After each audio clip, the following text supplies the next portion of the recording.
Welcome to the Banker Lamp. Please enjoy the video. In this video, I will explain how to make good fudge brownies. To start, always choose high-quality cocoa powder for a deep, rich chocolate flavor. Gently melt your butter and chocolate together to prevent scorching, which can affect the taste. Ensure your eggs are at room temperature. This helps them emulsify better with the other ingredients, creating a smoother batter. Finally, measure your flour precisely to avoid dry or crumbly brownies. When mixing, be careful not to overmix the batter once you add the flour. This can lead to tough brownies.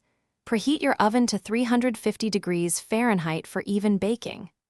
Line your baking pan with parchment paper for easy removal and cleanup. To check if they are done, insert a toothpick into the center. It should come out with moist crumbs, not wet batter.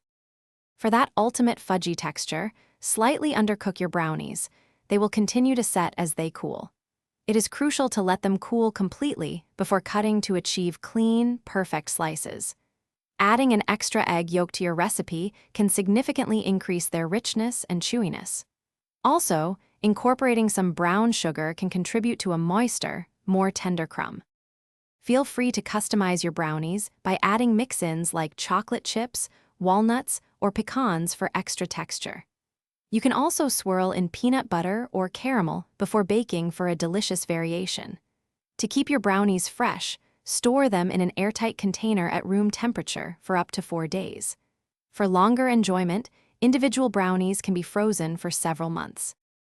Thanks for watching. If this was helpful, leave a like and consider subscribing. See you next time.